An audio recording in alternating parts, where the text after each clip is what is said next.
Economia no contexto certo.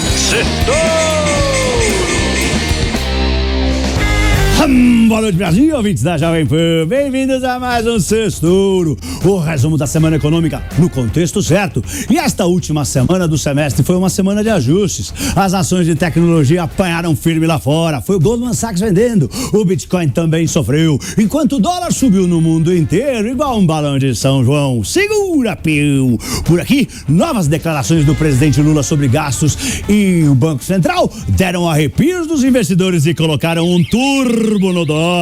Por outro lado, o mercado respirou aliviado com novidades sobre a nova meta da inflação. E sabem aquele velho ditado, se não pode vencê-los, junte-se a eles? Foi o que a Magalu fez, eu já vou contar. O destaque da semana realmente ficou pro dólar, que lembrou o papai papudo. Quase bateu 5,60 e fechou a semana com 3% de alta, valendo R$ 5,59. Já o Ibovespa subiu 2% na semana e fechou mais ou menos aos 123.900 pontos. Vamos para os pontos que eu separei pro nosso Sextouro de hoje. Primeiro ponto, um balão de São João em forma de dólar. O dólar parece um balão de São João e não para de subir. Bateu a máxima do ano mundo afora. E por aqui, quase bateu 5,60. Fechou a semana valendo 5,59.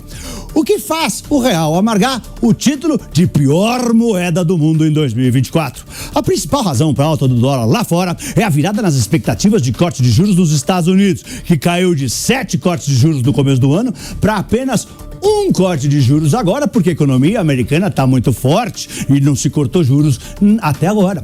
Então, o dinheiro que tinha saído porque os juros iam cair, voltou para os Estados Unidos para aplicar em renda fixa. E se compram dólares para voltar o dinheiro para lá, o dólar sobe. O iene japonês sofreu demais esse ano também, bateu o pior nível em 40 anos essa semana. E como na cesta do índice do dólar, que se chama DXY, o iene tem peso de 13%, se o iene cai, o dólar sobe nessa mesma proporção. O euro a mesma coisa, tem peso de 57% da cesta do DXY e também se desvalorizou, fraquejou com as preocupações com as eleições francesas deste fim de semana.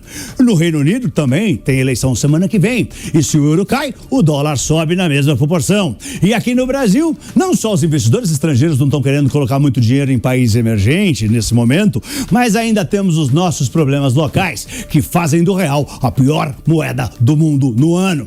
O risco fiscal do rombo das contas públicas é nosso maior problema, mas diversos outros ruídos pressionam o dólar para cima, como papo da sucessão lá do presidente do Banco Central e as falas do presidente Lula, sugerindo que os juros vão melhorar quando o novo presidente do Banco Central entrar. Mas, gente, isso é óbvio? Ou vocês acham que o presidente vai indicar alguém que não tem ideias alinhadas, convergentes com a dele? Ano que vem, Lula vai ter indicado 7 membros dos 9 membros do comitê que decidem os nossos juros. E eu não estou falando que eles votarão para cortar os juros com viés político, não. Eu estou dizendo que o presidente Lula vai indicar técnicos que não acham que o Brasil tem que ter o maior juros real do mundo, porque isso atrapalha o crescimento da economia. E por isso eu acredito que os juros caem bastante no ano que vem. Segundo ponto, Lula e o meme do Banco Central.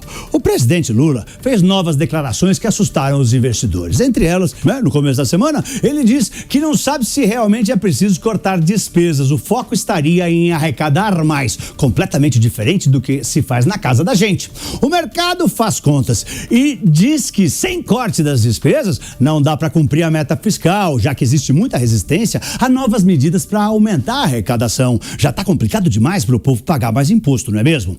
E sem isso, o dólar sobe ainda mais, a inflação acelera, os juros ficam pressionados para cima, a economia tende a rodar mais devagar e a bolsa tende a cair. É tudo o que ninguém quer. E numa espécie de indireta ao presidente Lula, as redes sociais do Banco Central postaram um meme nesta semana, brincando com o novo filme Divertidamente 2, onde os personagens são emoções como angústia, alegria, tristeza. No meme que foi publicado, o Banco Central mostra personagens assustados com uma nova emoção que diz: "Oi, eu sou a vontade de gastar sem poder."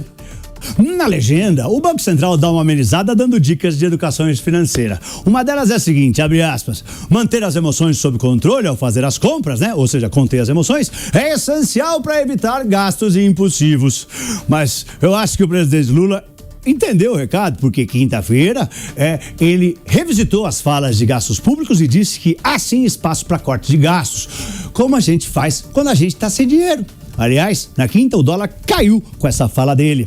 Terceiro ponto, Magalu se junta aos chineses. Se não pode vencê-los, junte-se a eles. E foi exatamente o que Magalu fez. Magazine Luiza, nesta semana, anunciou uma parceria estratégica com a gigante chinesa AliExpress para facilitar a venda de produtos importados no mercado brasileiro por meio do projeto Muralha, numa alusão à muralha da China.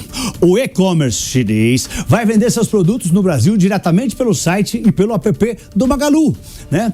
Tem que ver certinho os impostos disso aí, não é mesmo? Em contrapartida, a Magalu vai vender os produtos do seu estoque próprio dentro do site brasileiro do AliExpress.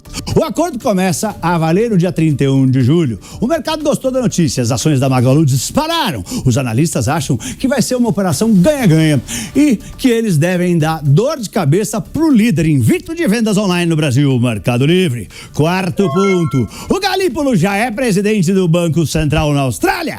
Gabriel Galípolo, atual diretor de política monetária do Banco Central, subiu seu status nessa semana. Ele foi chamado pelo presidente Lula para substituir, entre aspas, o atual presidente do Banco Central numa importante reunião preliminar que pegou o aval do presidente Lula sobre um assunto que preocupava o mercado, a meta da inflação. Ficou decidido que a meta será contínua e não mais ano calendário, para absorver melhor os choques de curto prazo. A meta da inflação continua em 3%, graças a Deus, e só pode ser mudada a cada 36 meses. O Banco Central só vai falhar na meta se não cumpri-la por 6 meses seguidos. O mercado gostou da decisão. O ministro da Fazenda, Fernando Haddad, explicou por que Galípolo, e não Roberto Campos Neto, que é o presidente do Banco Central, que participou dessa reunião, que foi um dia antes da reunião do Conselho Monetário Nacional, que votou sobre essa nova meta que tem um período de tempo mais amplo.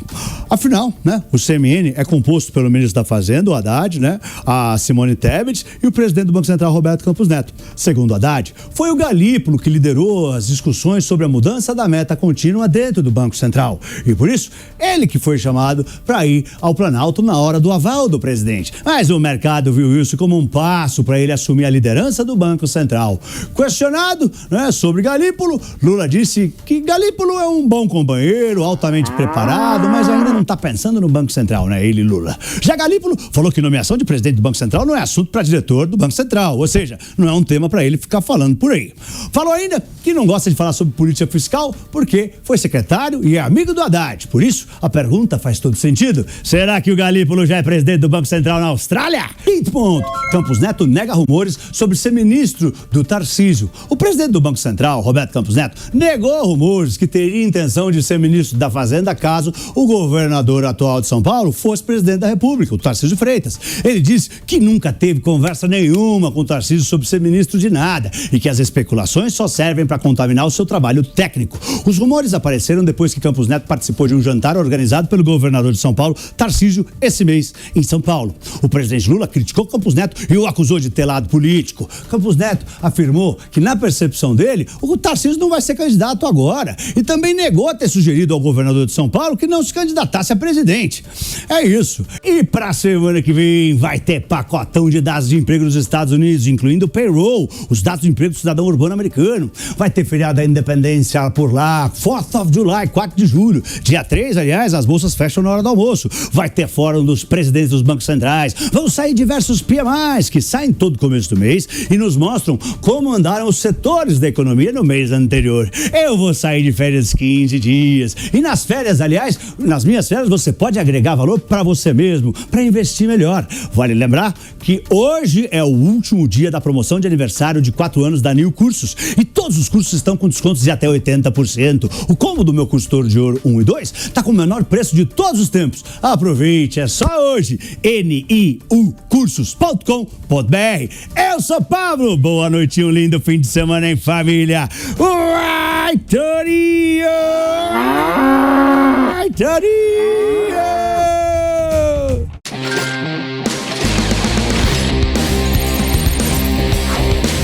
Economia no contexto certo. Certo!